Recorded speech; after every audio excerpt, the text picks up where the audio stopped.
Praise Lord अजीजों, पिछले सरमन में हमने देखा कि दिव्य जीवन जिसे हमने प्राप्त किया है जीवन की सहभागिता से निकलता है या जीवन का प्रभाव बनता है, और यह जीवन का प्रवाह आंतरिक भाव को उत्पन्न करता है जो जीवन की गहन चेतना है। मेरे दोस्तों, आइए हम प्राण और आत्मा के अंतर पर विचार करें। मेरे दोस्तों, आपने मन को इस बात पर ध्यान रखें कि तंबू अथवा मंदिर के 3 भाग हैं, बाहरी आंगन, पवित्र स्थान और परम पवित्र स्थान। याद रखें कि नए नियम ने निश्चित रूप से घोषणा की है कि हम परमेश्वर के मंदिर हैं। इसलिए तंबू या मंदिर केवल मसीह के ही प्रकार नहीं है बल्कि मसीहों के भी प्रकार है। मनुष्य 3 भागों से बना है, देह, प्राण और आत्मा। ये तीनों भाग तंबू के ही 3 भागों के समान है।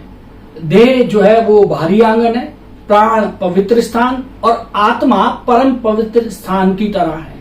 मेरे दोस्तों, तंबू के प्रकार परमेश्वर की उपस्थिति अथवा परमेश्वर की महिमा और उसकी वाचा की सर्वदा काल लो उपस्थित जो एक प्रकार से मसीह थी, वो सब परम पवित्र स्थान में थी। मसीह जो हमारी आत्मा में है, इस प्रकार से नए नियम में वर्णित तमाम चीजों की संपूर्ति है। आज वे हमारे अंदर सबसे भीतरी भाग में है, जो आज सर्व अधिक पवित्र है। मेरे दोस्तों, इसी कारण से इब्रानी की पुस्तक इस विषय में चर्चा करती है, अध्याय 4 के 12वें पद में, कि वे प्राण को आत्मा से अलग करने की आवश्यकता को प्रतिपादित करती है। दूसरे शब्दों में इसे हम इस प्रकार कह सकते हैं कि हमें अपनी आत्मा को अपने प्राण से अलग पहचानना आना चाहिए ताकि हम जीवित मसीह का अपने जीवन में अनुभव कर सकें। ये नए नियम की सारी शिक्षाओं के अनुरूप है। चारों सुसमाचार हमसे अपेक्षा करते हैं कि हम अपने प्राण का मोह त्यागें, और तमाम पत्रियां हमें प्रोत्साहित करती हैं कि हम आत्मा के पीछे चलें और मनुष्य की आत्मा में जिए, क्योंकि हमारी इस आत्मा में प्रभु यीशु मसीह का दिव्य आत्मा के रूप में निवास है। 2 तीमुथियुस 4 बाब और 22वीं आयत में हम देख सकते हैं। मेरे दोस्तों, इसलिए प्राण को नकारने के द्वारा हम प्राण से मानव आत्मा की पहचान करते हैं और अपनी आत्मा में प्रभु यीशु के पीछे चलते हैं। मेरे दोस्तों, आइए हम इस सिद्धांत को लागू करने में आने वाली बाधाओं के विषय में विचार करें। एक बार एक बहन ये कहते हुए मेरे पास आई कि यदि हम परम पवित्र स्थान में नहीं है तो इसका अर्थ है कि हम अभी तक देह या प्राण में, तो फिर हम किस प्रकार अपनी आत्मा का अभ्यास कर सकते हैं। मेरे दोस्तों, उसका कथन काफी विचारणीय लगता है। यदि हम अभी भी देह या प्राण में हैं तो अपनी आत्मा में नहीं है, तो हम किस प्रकार अपनी आत्मा का अभ्यास कर सकते हैं। मेरे जो इस प्रकार का इस प्रश्न का उत्तर हम किसी मानवीय प्रक्रिया से नहीं दे सकते। जबकि हम अपनी देह और प्राण की चिंता में लीन है, तो इसका ये अर्थ नहीं है कि आत्मा से हमारा संबंध विच्छेद हो गया है। जब हम अपने हाथ पैर का प्रयोग करते हैं तो इसका अर्थ ये नहीं है कि उसका संबंध हमारे मस्तिष्क से नहीं है। हमारा पूरा एक अस्तित्व है, देह, प्राण और आत्मा। इस संपूर्ण अस्तित्व को हम 3 भागों में विभाजित नहीं कर सकते हैं। मैंने इस बहन को बताया कि चाहे उसने पश्चाताप किया हो, उसका पश्चाताप करना आत्मा की क्रिया थी।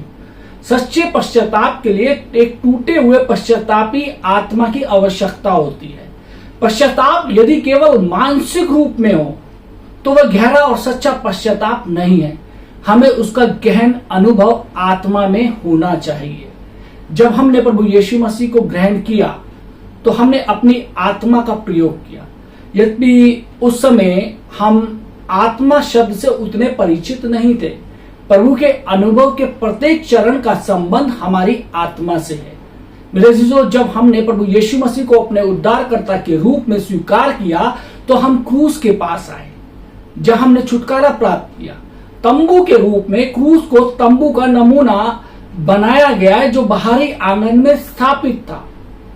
हमने पश्चाताप किया और प्रभु यीशु को क्रूस पर ग्रहण किया। जिस घड़ी हमें उद्धार मिला वही घड़ी वास्तव में हमारी आत्मा का अभ्यास हुआ, क्योंकि हम अपनी आत्मा को काम में लाए। इसलिए हमने परमेश्वर को छुआ, उसको महसूस किया और परमेश्वर से जीवित संपर्क किया।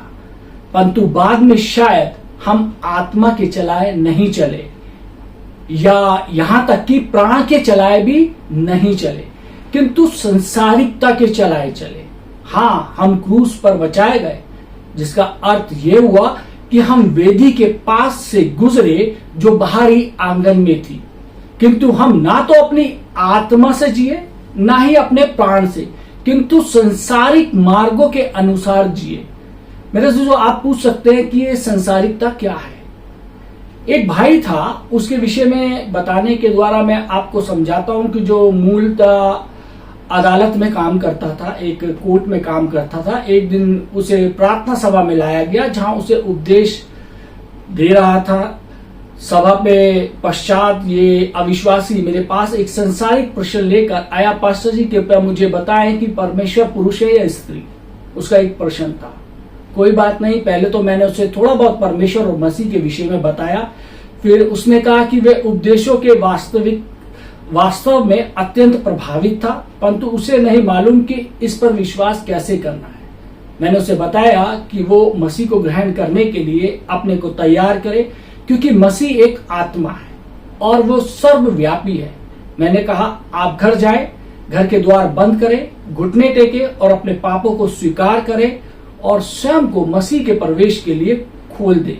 उसे बताएं कि आप विश्वास करते हैं कि वो आपके लिए मरा, कि आप उसे अपना निजी उद्धारकर्ता के रूप में स्वीकार करते हैं। उस व्यक्ति ने प्रतिज्ञा की कि वो ऐसा ही करेगा। मेरे दोस्तों, उस रात जब वो अपने परिवार के साथ था, जो मसीहत को बिल्कुल भी नहीं जानते थे, उसने अचानक अपने कमरे के द्वार को बंद कर लिया। उसकी पत्नी और उसके बेटे ने पूछा कि वो क्या करने जा रहा है, जिस पर उसने कहा कि उसे कुछ विशेष कार्य था जिसके लिए द्वार का बंद होना आवश्यक था। वो घुटनों पर गया और प्रार्थना की। उसकी पत्नी, उसके बेटे ने खिड़की से झांक कर देखा, वो घुटनों पर हो गया और प्रार्थना की है। उसकी पत्नी और बेटे ने खिड़की से देखा। उसने सोचा कि कुछ अचानक कुछ होने वाला है, परंतु कुछ नहीं हुआ। अगली सुबह नाश्ते के बाद उसने एक काम से अदालत जाना था। मार्ग में अचानक कुछ हुआ। उसने मुझे बताया कि पूरा आकाशमंडल बदल गया था। स्वर्ग और पृथ्वी कितने अद्भुत थे, यहां तक कि वो छोटा कुत्ता और बिल्ली जिनसे वो पहले घृणा करता था, अब उसे प्यारे लगने लगे थे। वो इतना खुश हो गया कि उसकी हंसी फूटी और वो हंसने लगा और अदालत के काम के बाद हंसता हुआ घर वापस आया। उसकी पत्नी ने पूछा, आपको क्या हो गया है? क्या आपको ढेर सारा धन मिल गया है? आप किस कारण से इतना खुश हैं और आनंदित हैं?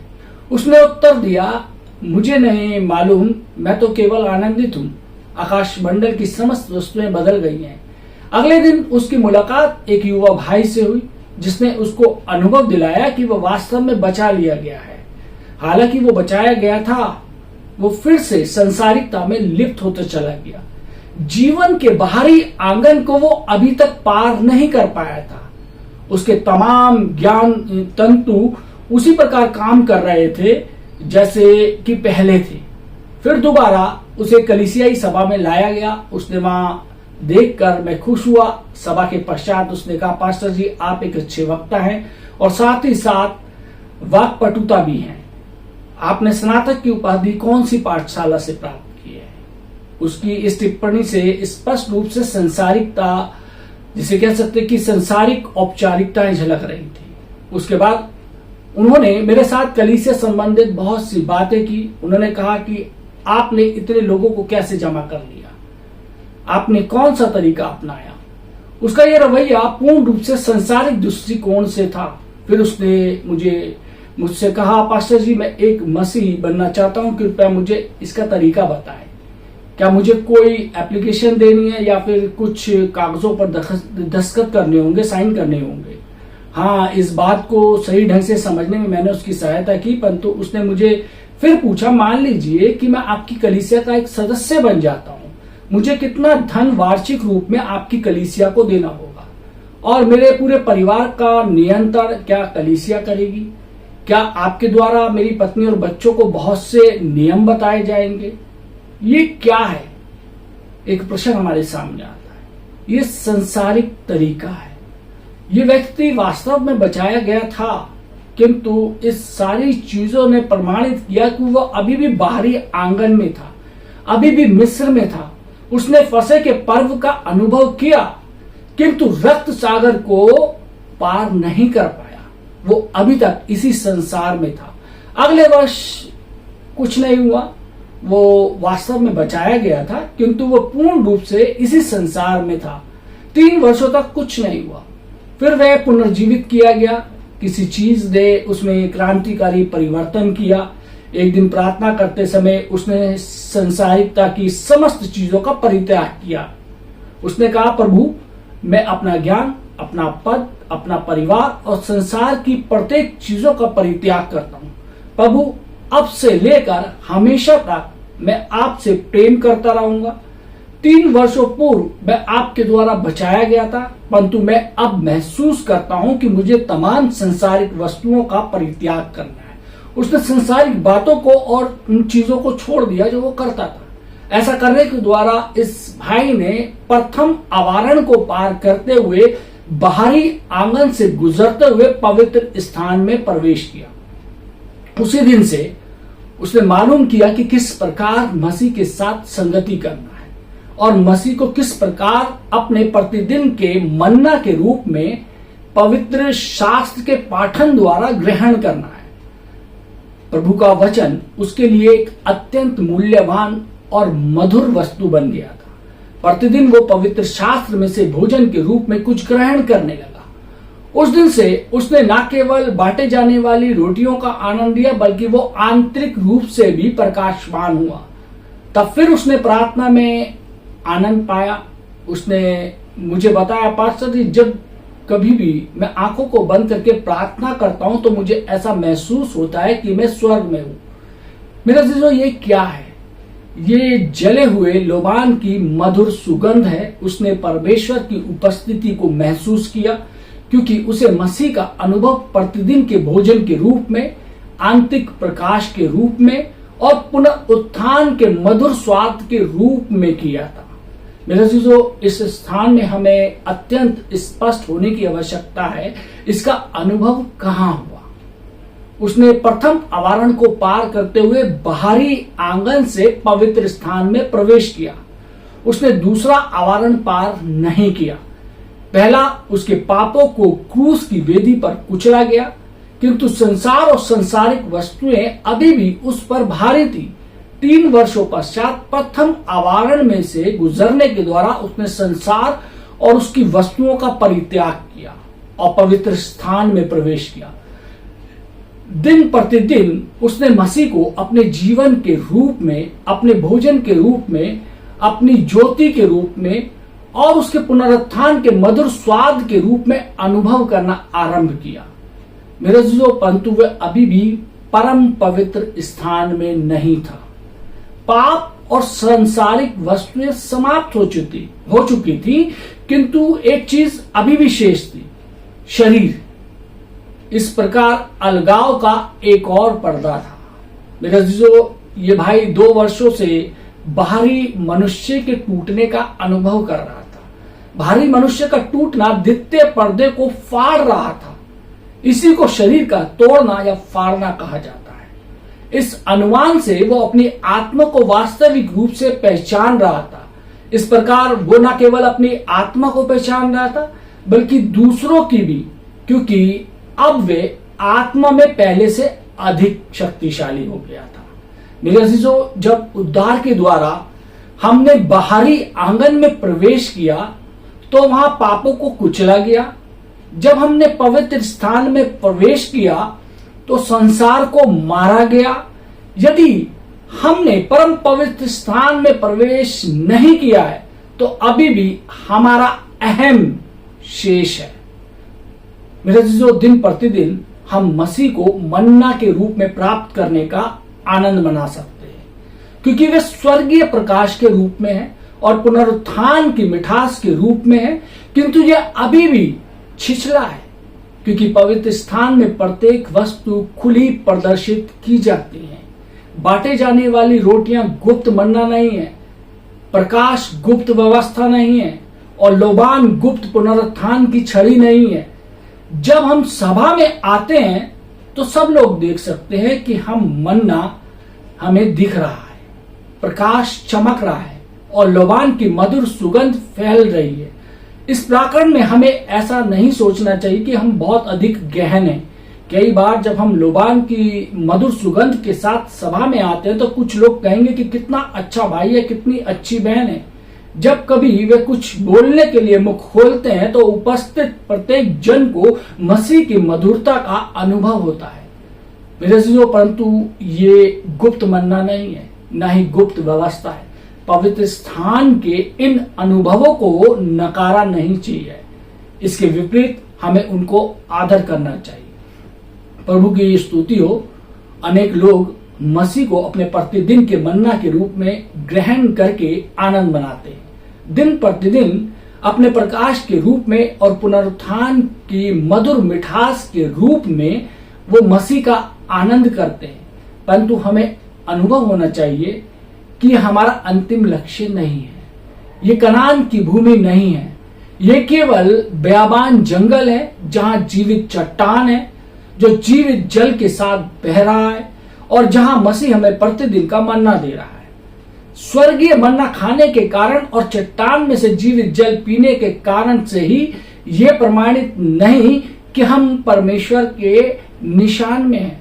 दूसरे शब्दों में, हम पवित्र स्थान में तो हैं किंतु परम पवित्र स्थान में अभी तक नहीं है। ये पवित्र अवश्य है किंतु परम पवित्र नहीं। हमें सर्वोत्तम का आनंद लेने का प्रयत्न करना चाहिए।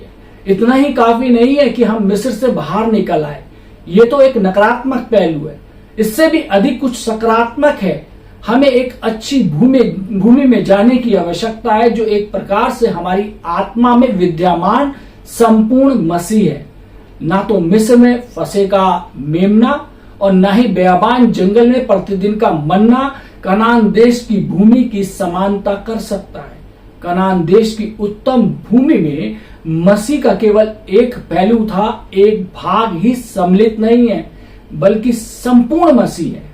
मेरे अजीजों, पुनः हमें इस बात पर ध्यान देना है कि जब हम बचाए गए थे, अनजाने में हमने अपनी आत्मा का प्रयोग किया, इस विषय में कोई संदेह नहीं है। अब इस पवित्र स्थान में दिन प्रतिदिन हम पवित्र शास्त्र पढ़ते हैं, मसीह से संबंध स्थापित करते हैं और प्रकाश की चमक का अनुभव करते हैं।